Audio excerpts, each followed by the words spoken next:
Welcome back to Hot Air. I am your host, Joshua Robert, and today we're beginning what may be one of the most important episodes that I have ever created. That's a big expectation I'm setting. For many younger LGBTQ plus people, the AIDS crisis feels like something that is extremely distant and something that we know happened, but we don't fully understand. We know that it was devastating. We know people died. We know it changed the community forever. But what was life actually like before AIDS? Insert question mark here. What happened when the first cases began appearing? And how did an entire community go from experiencing this newfound freedom and optimism in the 1970s to living through one of the deadliest public health crises in modern history? So, in part one, because this is going to be a two-parter, so in part one in this series, we're going back to the beginning. We're going to explore the world before AIDS, the hope and momentum that existed within the LGBTQ plus communities after Stonewall, the terrifying emergence of a mysterious illness that nobody understood, and the painful reality of what happened when thousands of people began dying, while much of our country looked the other way. This episode is emotional, it's educational, it's uncomfortable at times, but it's also a piece of LGBTQ plus history that deserves to be remembered because the world we live in today was shaped by the people who fought battles many of us will never fully understand. And before we jump in, make sure you're following me on Instagram and TikTok at _hotairpod. Head on over to my website, hotairpod.com, to shop my merch and submit your listener stories and topic suggestions. So now let's travel back in time, HIV, before AIDS, and before anyone knew the storm that was coming. So I guess buckle up is a wee bit heavy, and let's hit it. Hotair. Hot takes therapy, no filter. Say what I mean. Hotair. Let's be real. You're listening to Hot Air. So before we can understand the AIDS crisis, before we can understand the grief, the fear, the anger, the activism, and the unimaginable loss that would follow, we need to talk about what came before it. Because one of the biggest misconceptions people have is that queer history is just one long story of oppression. And that's certainly part of the story. We know that, but it's not the whole entire story. What often gets lost when we talk about the AIDS crisis is that it arrived at a moment when many gay people were finally beginning to feel hopeful. For the first time in modern American history, there was a sense that maybe things were changing. Maybe there was a future for the community. Maybe there was a possibility of living openly instead of constantly hiding. And that's what makes what happened next so devastating. The AIDS crisis did not just take lives. It interrupted an entire chapter of queer history that had only just begun. And before I go any further, I can't say LGBTQ plus 7,000 times in this episode, so I'm just going to say queer. Okay, that's going to be the term we're using today because I'm already getting tongue twisted. So to understand that optimism, we need to go back to the late 1960s and 1970s. Now, if you're under 30, I mean, good for you if you're under 30, but it can be difficult to imagine just how different life was for queer people. Being openly gay could cost you your job. It could get you kicked out of your apartment. It could destroy relationships with your family. In many places, same-sex relationships were literally criminalized. Police were regularly raiding bars. Newspapers sometimes published the names of people that were arrested during those raids, which would effectively out them to their employers. Sometimes their spouses, their neighbors, their families. Like, imagine getting arrested for simply existing and trying to find your people and then seeing your name in the local paper the next morning. Like, that's the world that many queer people lived in.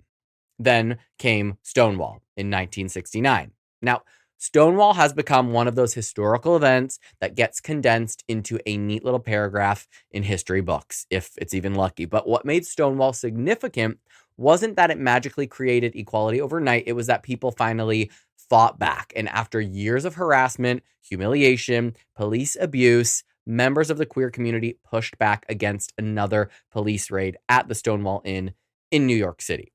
And the riots that followed became a catalyst for the modern queer rights movement. It was essentially a collective movement where people said, actually, no, we are done accepting this type of treatment. And the decade that followed was unlike anything that many queer people have ever experienced. Gay liberation organizations began forming across the country. Newspapers, magazines aimed specifically at queer audiences started appearing. Activists organized marches, community centers opened, businesses began catering openly to queer customers. Entire neighborhoods started becoming gathering places for queer communities. Places like the Castro District in San Francisco, Greenwich Village in New York City, and parts of West Hollywood. Hillcrest here in San Diego became more than just neighborhoods. They became those safe havens. They became places where people could finally see other people just like themselves that were living openly. And I think that that is something that younger queer people sometimes take for granted because many of us grew up with at least some level of representation, including myself. Maybe you saw those queer characters on TV. Maybe you followed queer creators online, depending on how old you are. Maybe you had openly gay teachers or coworkers. But for many people in the 1970s, which is not that long ago, moving to one of these gay neighborhoods was the first time they had ever met other openly queer people. Like, think about that. Some people spent their entire childhood believing they were the only ones, completely alone. And then they arrive in San Fran or New York or WeHo, and suddenly they're like, wait, there's thousands of people like me. There's people that are just like them. Like, that kind of realization changes a person. Many historians and survivors describe the 1970s as a period of extraordinary optimism within parts of the gay community.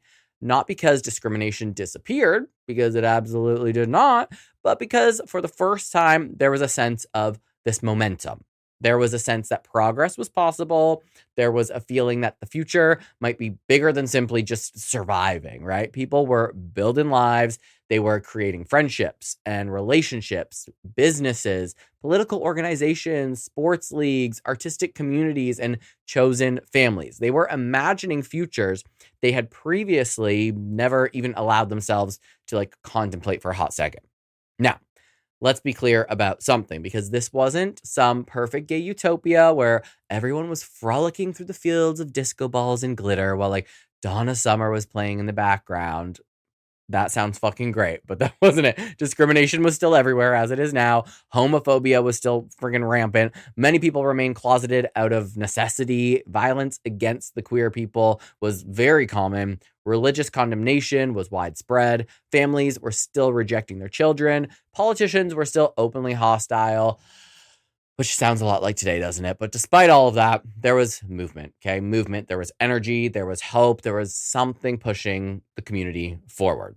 And it's also important to understand that many gay men who came of age during this period had spent years hiding fundamental parts of themselves. They were growing up believing that their future consisted of pretending to be someone else forever, pretending to date women, pretending not to be attracted to men, pretending not to notice the things that you notice, pretending not to feel the things that you felt. Like, they suddenly found a community where they didn't have to pretend anymore. That's part of why this period is remembered with so much affection by many survivors. It wasn't simply about nightlife and parties. It was about freedom, and it was about authenticity, and it was about finally getting a chance to become yourself. And the irony is that this period of optimism arrived after decades of struggle. Queer people had spent generations fighting simply to exist. Then, just as the community began envisioning a brighter future, something started happening that nobody understood. In 1981, doctors in Los Angeles, New York, and San Francisco began noticing unusual illnesses among young gay men. These were not elderly patients. These weren't people with known immune disorders. These were otherwise healthy young adults developing rare infections and cancers that doctors typically only saw in people with severely compromised immune systems. And at first, nobody knew what was happening. There was no HIV diagnosis. There was no AIDS diagnosis. There was no treatment, nothing, nada. There wasn't even a clear explanation. There were only questions. More cases started appearing, then more, then more. And with that, rumors spread. Fear began creeping into conversations. Doctors became concerned. Community leaders became concerned. But even then, very few people understood the scale of what was about to unfold. And that's where I think that younger queer people need to pause for a hot second and really appreciate what was happening. The people at the center of this story had no idea that they were standing at the edge of one of the most devastating public health crises in modern history.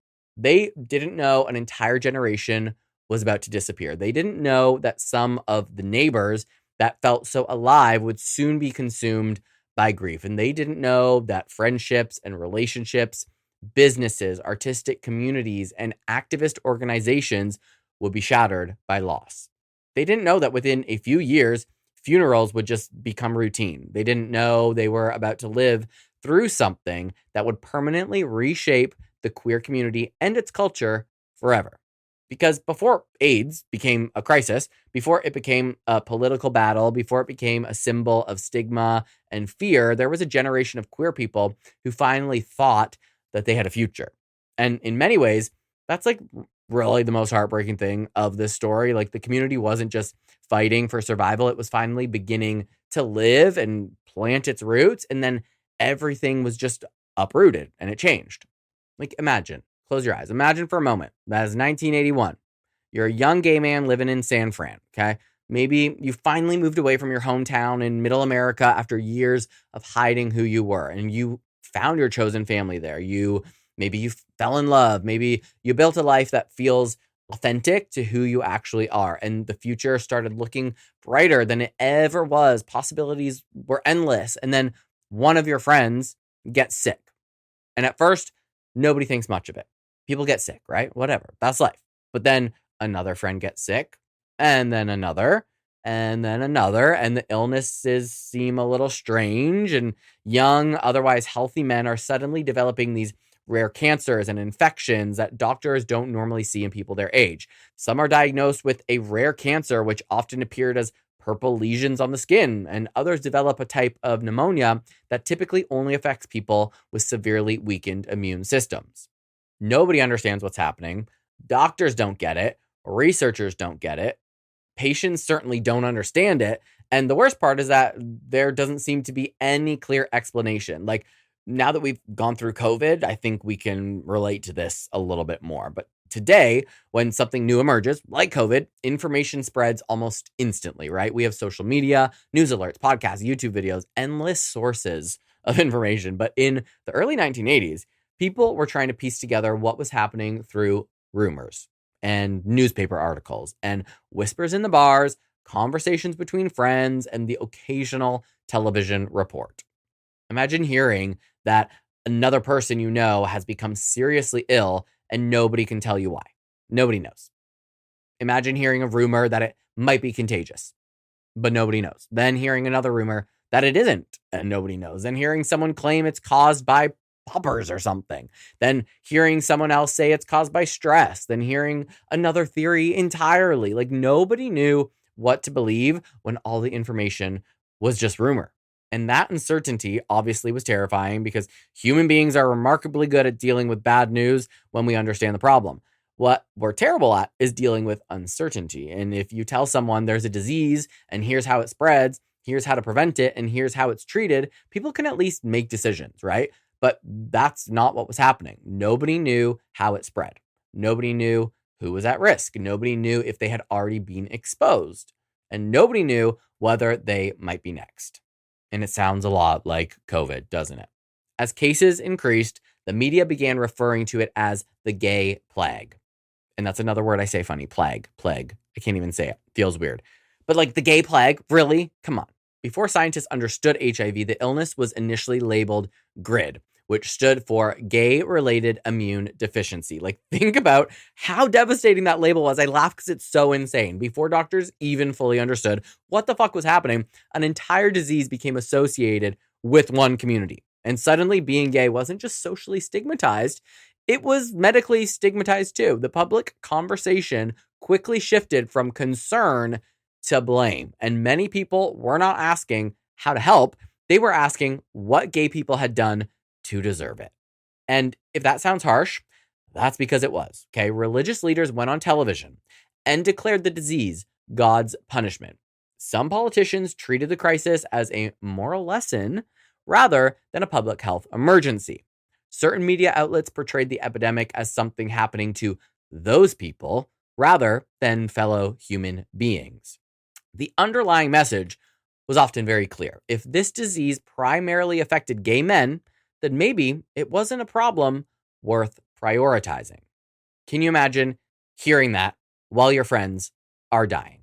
Imagine sitting at a hospital bed, watching someone you love struggle to breathe while public figures debate whether their suffering is somehow deserved, especially based on fucking God. Absolutely not. That's the part of this history that gets lost. AIDS wasn't just a medical crisis, it was a moral crisis. It revealed how much of society genuinely valued queer lives. And for many people, the answer was devastating because it was nobody, right? As the epidemic worsened, fear began infiltrating every aspect of daily life. A cough wasn't just a cough anymore. A fever wasn't just a fever. A swollen lymph node could trigger panic. Every doctor's appointment became a source of anxiety. Much like COVID, every unexplained symptom sent people spiraling. Every phone call carried the possibility of bad news. Imagine waking up every day wondering whether you might be carrying something that could eventually kill you and having no way to know for sure. Again, we can kind of relate. I hope I don't get in trouble for saying just like COVID. Sounds familiar. I'm not sure if that's like appropriate for me to compare those things because they are different. But like all of these symptoms and the way this played out is so familiar, obviously without the discriminatory context. And then there was the loss. The loss is difficult to fully comprehend because most of us have never experienced anything remotely similar. Entire friend groups were devastated.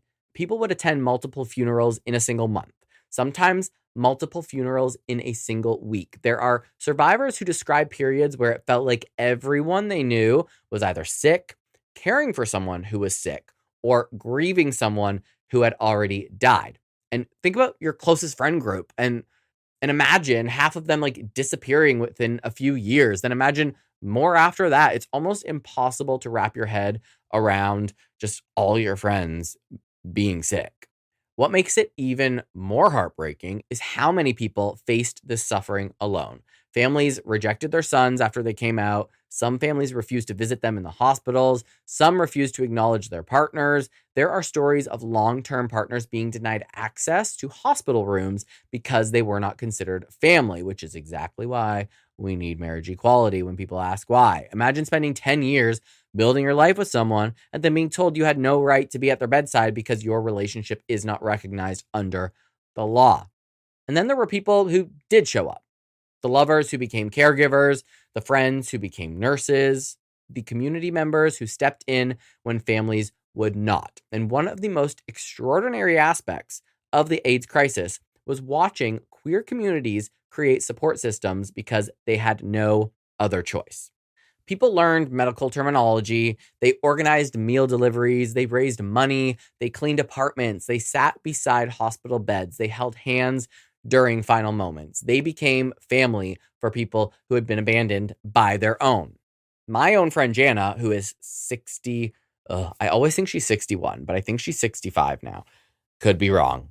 She's probably actually not even listening anyway. But she used to live in San Francisco. And during this time, at the height of it, and she was telling me the other day about how a lot of her friends that she knew died, and a lot of them she was taking care of, and she would bring food over and clean their apartments. And she was one of the people that was not scared, that was like, I'm going to help my friends regardless, before, people knew if this was airborne or whether it was sexually transmitted or not. Like, she was that baddie that was out there supporting her queer friends, which I just think is not only badass, but still hard to wrap your head around. That my friend that today, right before I started recording this, was hanging out with me at the pool, was at her friend's bedside during the AIDS crisis, helping them be comfortable while they died. Like, that's some heavy shit. But even acts of compassion could not stop all of the fear, because for years, the disease remained a mystery. Scientists didn't identify HIV until the mid-1980s, and testing was limited.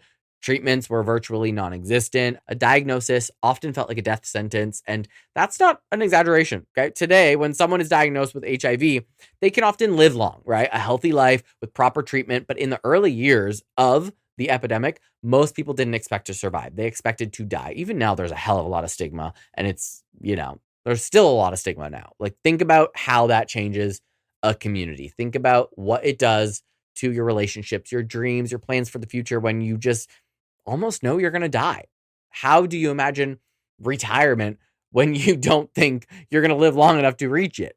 How do you plan a future with someone when you're not sure either of you will be alive in 5 years? Like, that's heavy shit. You can't build a career when death feels like it's lurking around every corner. And this is why many survivors describe the AIDS crisis as a period of collective trauma, unlike anything they had ever experienced again. It wasn't just the disease itself, it was the uncertainty, it was the stigma around it, the isolation, the abandonment, the feeling that the rest of the world was watching from a distance and deciding whether your life was worth saving. And again, that's where I want younger queer people to pause and try to understand when we talk about AIDS, we're not just talking about a virus. We are talking about a period when an entire community was forced to confront death on a scale that is almost unimaginable. We're talking about a generation that watched friends, lovers, mentors, artists, activists, and community leaders disappear just one after the other. And we're talking about people who woke up every morning not knowing who would still be alive by the end of the day, the week, the month, the year. The disease was devastating enough on its own. But the fear, the stigma, and the indifference is what made it so much worse. And unfortunately, as we are about to see, the darkest part of the story was still ahead. So at this point, I think we need to ask a question that makes a lot of people very uncomfortable. It's a question that many queer people have been asking for more than 40 years. And it's a question that still sparks arguments today. And it's a question that survivors of the AIDS crisis have wrestled with for decades. I wanted to swear, but where was everyone? Where the fuck was everyone? Because if you listened to the first part of this episode, I hope you didn't just fast forward to here, but like, you probably found yourself being like, what's going on? Where were the people to help? And if thousands of people were getting sick, if hospitals were filling up, if entire communities were watching their friends die, where the fuck was the government, right? Where were the politicians? Where were the national leaders? Where was the urgency? Where was the outrage? Where was the response? And honestly, that's one of the most painful parts of this entire thing. Because the tragedy of the AIDS crisis isn't just that the virus spread through a vulnerable population. The tragedy is that as the crisis grew, many queer people felt like they were screaming for help and that nobody was listening. Facts, right? Now, before we get into that, okay, I want to be very careful and very factual because this is where conversations about AIDS often become emotionally charged, and I will probably get heated. There is a conspiracy theory that HIV was intentionally created to wipe out gay people, right? There is no credible evidence, as far as I am aware, to support that claim. Historians, scientists, God, why can't I say that? It's not coming out of my mouth, you guys. Epidemiologists, that's what we're going with. And public health experts, okay, overwhelmingly agree that HIV was not engineered as a weapon against the queer community. The virus originated naturally and spread through human populations over time. But believe what you want to believe, okay? But just because the virus wasn't intentionally created doesn't mean there aren't difficult questions about how society responded to it. And frankly, I love a conspiracy, and I think anything is possible. I'm not saying I believe it, but like, would I be surprised? No, probably not. But this is just where things get like way more complicated, okay? When AIDS first appeared in the 1980s, it was primarily affecting gay men. It would later impact many other populations as well, okay? Including intravenous drug users, women, and children. But like in those early years, public perception framed AIDS as a gay disease, and that label shaped everything and continues, to be part of our label. Like, think about the political climate of the time. Ronald Reagan was president. Conservative religious movements were gaining significant influence. Homophobia was still deeply embedded in American culture, which it still is. Being openly gay was still considered controversial in much of the country, which it still is. And queer people had limited political power, which they still do and don't. Limited visibility limited public sympathy, like basically how I feel like we're living today. So when thousands of gay men started getting sick, many people just looked away, right? And does that sound harsh? Yes. But history doesn't really give us another conclusion other than people turn their fucking backs on us. The first official reports of what would become known as AIDS appeared in 1981. Yet years passed before the crisis received the level of national attention that many activists believed it deserved. Years, okay? Think about that. I'm going to say that a lot this episode. Think about it. Imagine a mysterious illness killing increasing numbers of people today and national leaders barely discussing it. Imagine watching the death toll rise while feeling like the people in charge are moving at a glacial fucking pace. One of the stats that often shocks younger people is that President Reagan did not publicly address AIDS in a major way during the earliest years of the epidemic, despite mounting deaths. Okay. Meanwhile, reporters, activists, doctors, and affected communities were desperately trying to sound the alarm. For many queer people, the silence felt, well, deafening. And here's where I think we need to be honest about something, aka everything, but something more specific.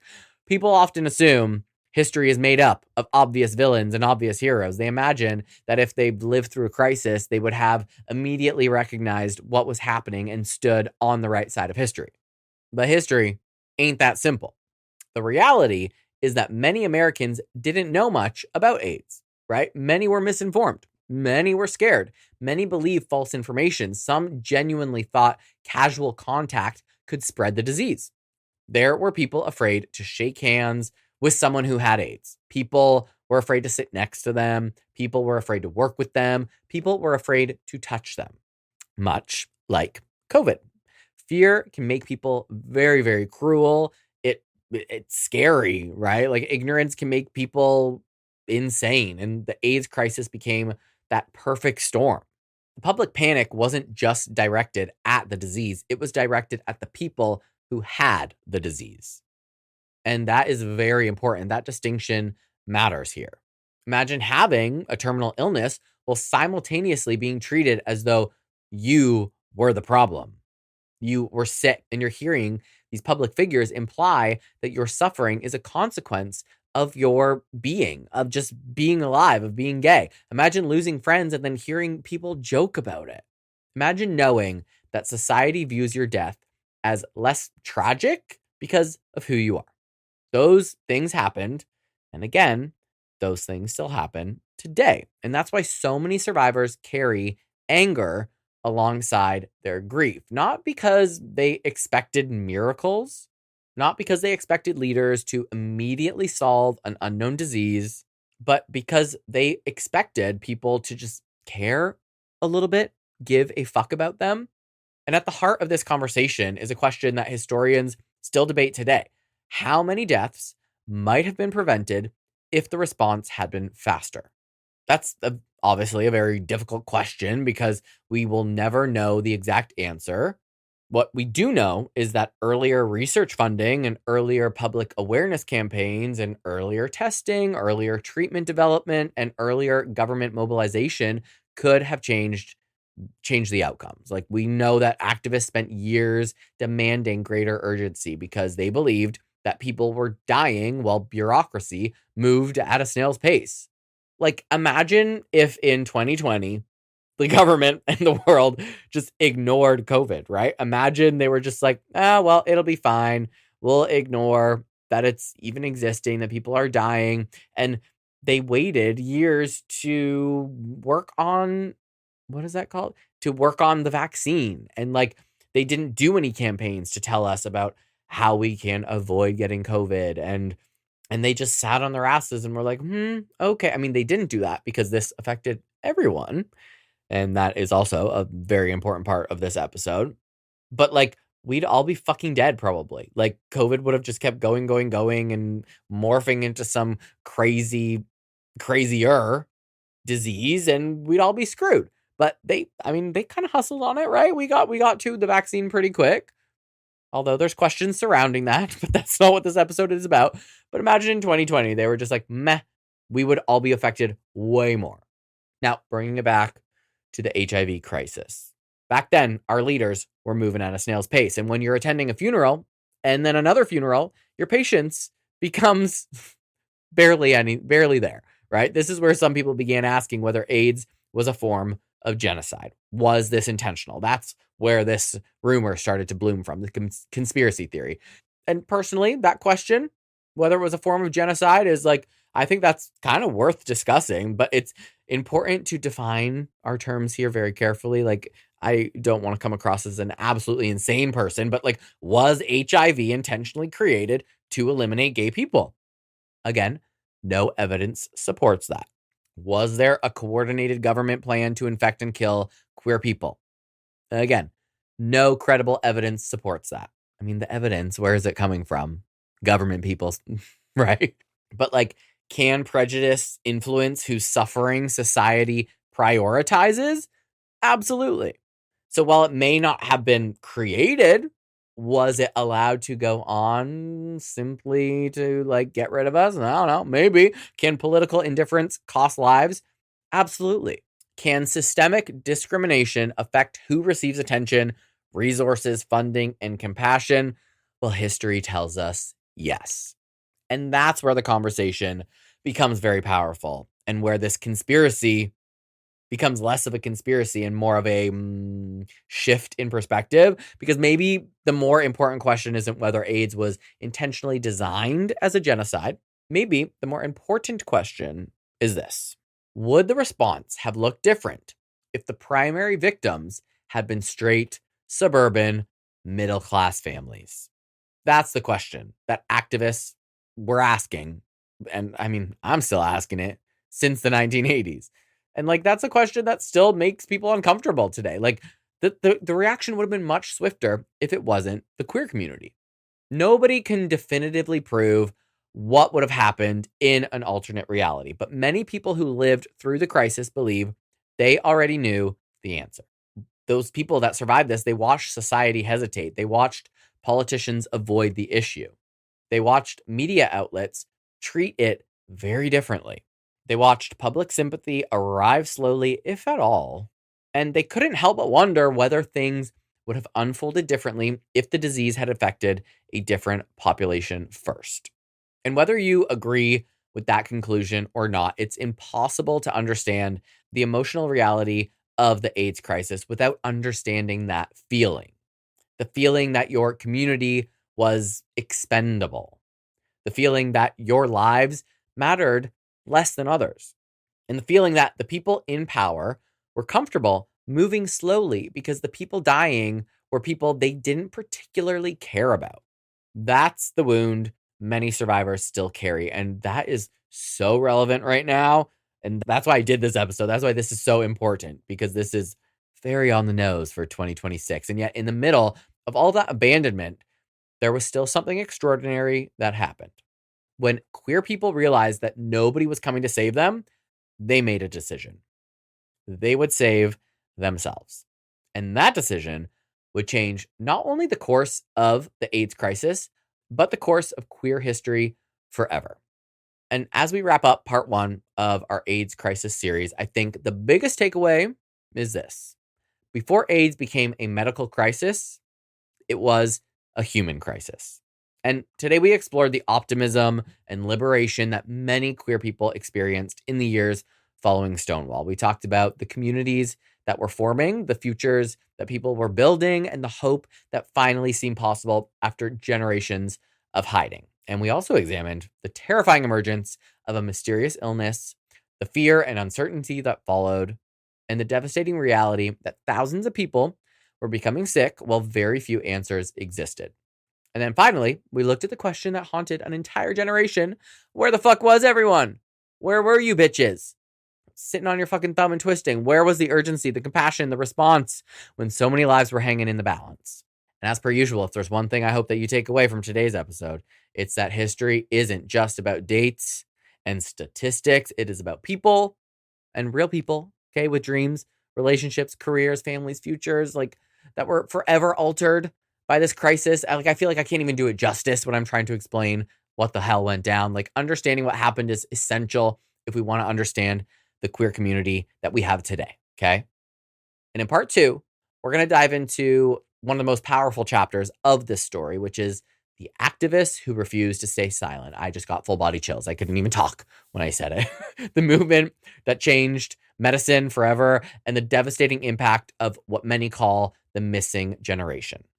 So until then, I mean, as per usual, I'd love to hear your thoughts. Like, follow me on Instagram and TikTok at _hotairpod. So you can leave me comments, join the conversation. You can also visit hotairwithjoshuarobert.com to shop my merch, submit your listener stories and topic suggestions, and find all my episodes there should you want to. And also, if you're on Apple Podcasts, you can now watch the visuals for the pod on Apple Podcasts, which is great. And it's better to do it there than on YouTube because YouTube does not count towards the downloads. And some episodes get a shitload of downloads or streams or whatever on YouTube. I'm like 700 years old. I don't even know what the term is. But if you do it on Apple Podcasts and you watch there, that counts towards how well the podcast performs. So pick Apple. Okay. So thank you for spending your time with me on this first part. Take care of yourselves. I feel like I need to go meditate or something. Take care of each other and never stop learning the history that brought us here. And happy Pride. It's still Pride Month. Episode 2 or part 2 will come out on Friday. Okay. And until then, I'll see you next Friday. And then I'll see you next Tuesday. HOTAIR, hot takes therapy, no filter. Say what I mean. HOTAIR, let's be real. You're listening to Hot Air.